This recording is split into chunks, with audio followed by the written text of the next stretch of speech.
On this edition of Talking Preps, pleased to be joined by Erin Portmann, the Rogers head freshman girls basketball coach. You need a big business card. That's a big title. How are you this morning, Coach? I'm good, Blair. How are you? Doing well. Well, Erin, how's this affected what you do, the pandemic, as far as coaching, interaction with the team, and how have you handled it? Well, it's definitely affected it quite a bit. I'm in a little bit different situation than a lot of high school coaches because I'm the freshman coach and I've got kids coming from three different schools that are going to be on my team. So, um, you know, we were planning on getting together the week before spring break, just as kind of a an informal, get to know you. I don't know a lot of these kids. We play on the same nights as the eighth grade teams do, so I got to see them play one time all year. They didn't get to see my team play. Um, so I teach at one of the middle schools, so those kids I had a little bit more of a relationship with, but still not, nothing like you want it to be. So that meeting was going to be really crucial for us. Then kind of going into spring break, they get that week to, go be kids and then come back and then hit the ground running after spring break. And, this all happened so suddenly that meeting did not happen. And obviously we didn't get to start working out after spring break. So it was a challenge. I think it's when you think about it, you know, the coaching side of getting to practice with kids and you're missing all this developmental time because that's what it is. That's when you get better. That's when you really build relationships with your players, coach and players. That's when your players start to gel. And when you don't have that time, it's tough. But these kids haven't been on a vacation. They until about a week ago, they were still having to do schoolwork and as the teacher part of us coaches, we're still having to, send assignments via Google Classroom and all of that stuff. So, keeping in contact with players has been difficult, because of a lot of different reasons. But, we've got great kids, and I really think that, they've been doing the best they can. We've been sending them workouts. I'll say this 100 times, but I work for, in my opinion, the best head coach around in Preston Early, and he's been in constant contact with all of his coaches, and just really leading the way for us as far as what kind of communication we want to get out there to our players and to our parents. And I think that whenever we are able to start back up, which we do tomorrow, that everything is just going to go as smoothly as it can because we've had such great leadership. And hopefully our kids are ready to go. I think they will be, and I know that us coaches are ready to get them back and get in the gym. Well, I can imagine I hit the wrong button there. Sorry. Restriction wise, what are you allowed to do and what can you not do? Because that really has a major bearing on what you can do in the practice gym. Oh, for sure. This time of year we should be planning a bunch of team camps. And we go to some really neat camps. It's great for our kids. They love the camaraderie of it, staying the night in dorms and being with each other all day and getting that game experience in a much more laid back environment and really working on team skills. That's not going to be an option right now. We obviously can't have any contact. There's not going to be any team workouts. We can do individual work. We've got to keep our kids 6 feet apart when they're not, engaged, and during the activity time, they've got to be 12 feet apart. So it's really going to be a lot of skill work. We can have, I think we're going to have about 10 kids in the gym at a time. But they've got to be spread out. They're all going to have their own ball. And it's going to be a challenge, and we've tried to kind of talk through that and see what that's going to look like. But it's really hard, and until you get to that point and you get there, we're going to do the best that we can. We're going to try to work on our fundamentals, and I'm a firm believer that you can never have too much fundamental practice. So we can only work out for an hour these first couple workouts. So we're gonna make the most of that. And from the second that our kids step on the floor, we're gonna put them to work for that work. Obviously, the kids' health and safety and the coaches' health and safety is, first and foremost, and then basketball is going to come second. But we're going to take all the necessary precautions, and do the best that we can with that. One thing I do want to ask, the lack of team on team and development like that, is that going to have an effect on the kids, especially at the age that you coach, because they're still developing the skills and everything, not as polished as the high school kids. So is that going to have an effect that's going to take them longer to catch up, or do you even catch up on getting those skills developed? You know, I don't know. This is so, unprecedented. It's not like we can say, well, back when this happened in, 2016, this is what happened. We don't have that to go on. So, you know, it's hard to make up for, 3, 4, however long this ends up happening, missed months of, practice time and just team bonding. That's especially for girls. I don't know, I've never coached boys, but for girls, if you don't like each other and if you don't gel together and really have that chemistry, it's tough. So it's a really crucial time for that, as much as it is the basketball side. But again, you know, everybody in the country is in the same situation that we are. It's not, like this just happened to Rogers and, everyone else is getting ahead of us.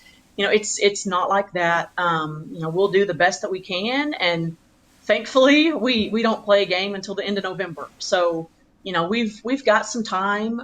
We've been really diligent about, sending our kids workouts, strength and outs, but also basketball skills workouts, and doing, the best that they can with what they've got. Obviously, not everyone has access to a backyard court, but doing the most that they can. And, I think these kids are tired of being stuck at home. So they're going to be ready to get in the gym, and, it's going to be an uphill battle. They're going to have to work, and we're going to have to, be super patient. And, it's going to be a team effort for sure. But I hope that we can. I hope that by the time season gets here, that you're not going to notice too much of the missed time. Yeah, and one thing that's kind of sad, this is pointed out, is the lack of goals you see outside in the driveway. I mean, that used to be a common thing. We don't see that much anymore, so maybe we'll see a resurgence of that, hopefully, and people get active and get outside. Oh man, I think that would be, you know, as hard as this whole pandemic has been on so many different people. I'm so blessed and so fortunate to still be getting a paycheck. And, as this is a tough time. This is time that, we want to be with our kids. We want to be with our teams. That's why we get into coaching. But we've got to remember how fortunate we're still getting able to do what we love. Obviously, it looks different. Um, but if we can really look at the bright side and see, kids are getting outside more. They're playing outside. They're learning to talk to people, because that's the only interaction they can have. And, if yeah, whenever these parks start opening up, I would love to see, pick up basketball games again. I mean, that's how, I spent so much of my childhood.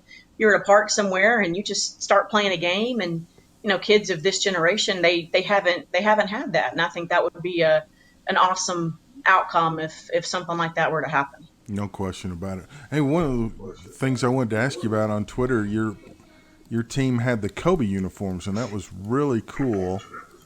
And of course, I can't get it to click over, but they had Brian on the last side. What inspired that? Where'd the idea come from?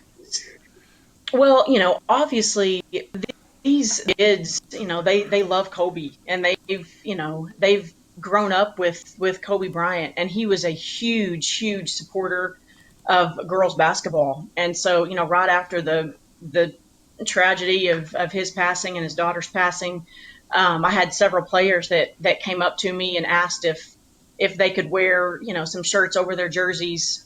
I cleared it with Coach Early. He was all for it. And one of our players' parents got those printed that next day, which was just, really cool. Um, and I think, all of the stuff that Kobe Bryant had done, not only for the game of basketball, we all know that, but he was such a huge supporter of girls basketball. And, there aren't many men that are that outspoken about supporting the women's game. And I thought it was really classy of my players to want to do that. Obviously very appreciative to Coach Early and our administration on letting us do that, but it was a really special night. Awesome. Talking about coaching, getting into coaching, what prompted you and kind of who influenced your coaching style?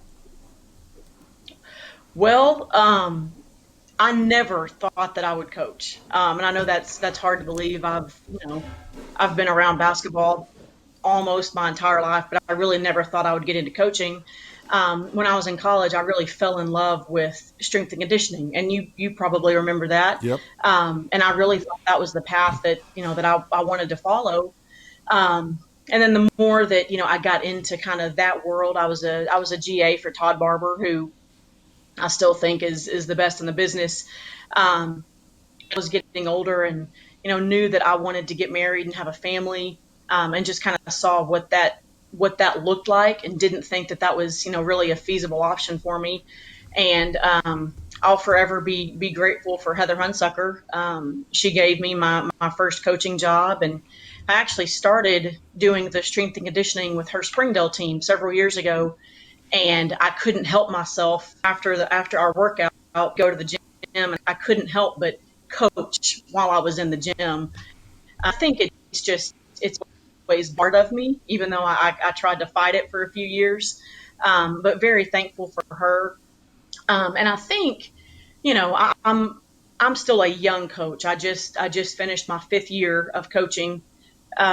But I try to take a little bit from every coach that I'm around, coaches that I've played for, coaches that I've coached under. And I've coached under some of the best: Heather Hunsucker, Tim Rippey, obviously Preston Early. So I've been fortunate enough to be surrounded by great coaches. Think I think my style comes a lot from when I was a player, and I knew, what worked for me, what motivated me as a player.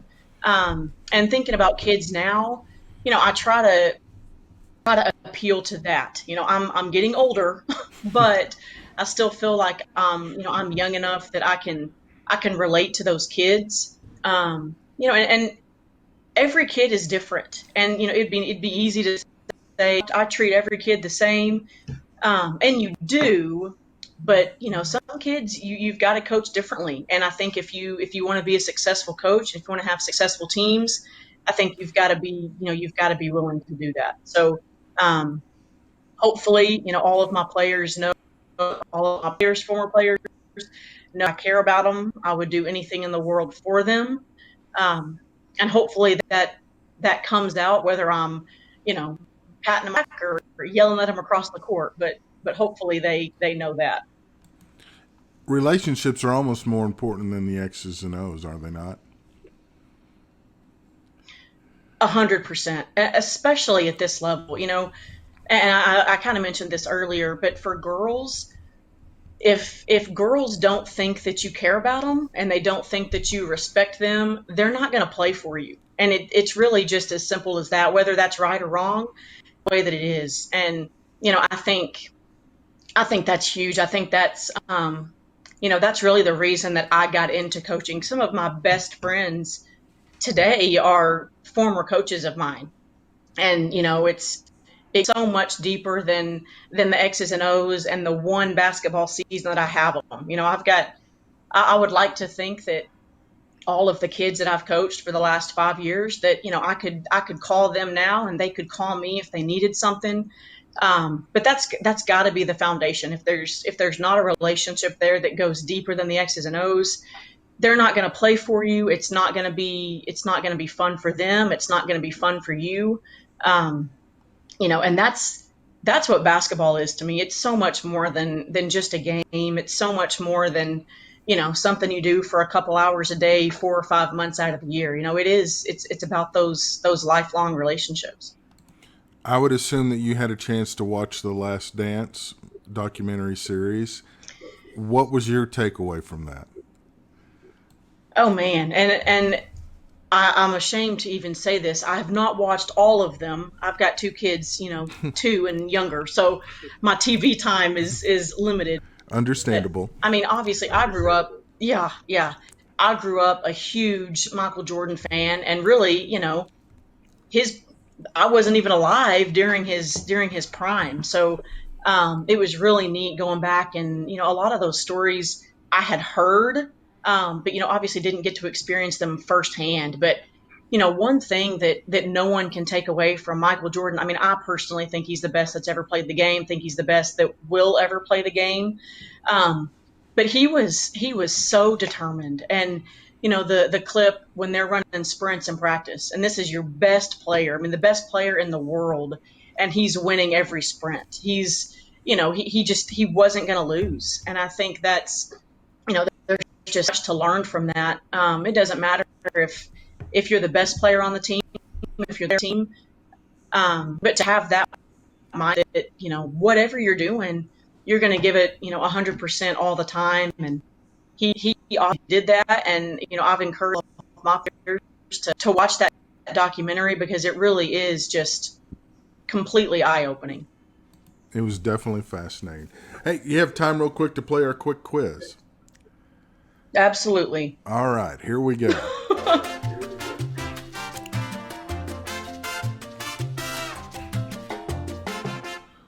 First order of business, taking the family out to a restaurant or getting a haircut? Okay, and a question. It's outdoor because again, I have two babies, and I have cooked so many meals in the last 3 months. I am for someone else to do it. Understandable. Can you play a musical instrument? I cannot. I have zero musical talent. I wish that I did, but no, no, it's here. Last movie you saw in a theater? Oh gosh, um, man, how long's it been since a theater's even been open? It's been a while. It was the way back, the the basketball movie. Oh, what's his name? Ben Affleck, the new Ben Oh, Affleck basketball movie. That was the last one. was it good? It was different than what I expected, but it was good. It definitely had a good message behind it. Okay. It kind of came and went so fast. It was like you knew it was coming, and then boom, it Yeah, was it was like, gone. So and then it's gone. Yeah. crazy. Well, Erin, thank you so much for your time. Appreciate it. Enjoyed catching up with you, and would love to catch up with you as the season gets closer and talk about what's in store for those freshman Lady Mounties. For sure. Thanks, Blair. All right. Thank you.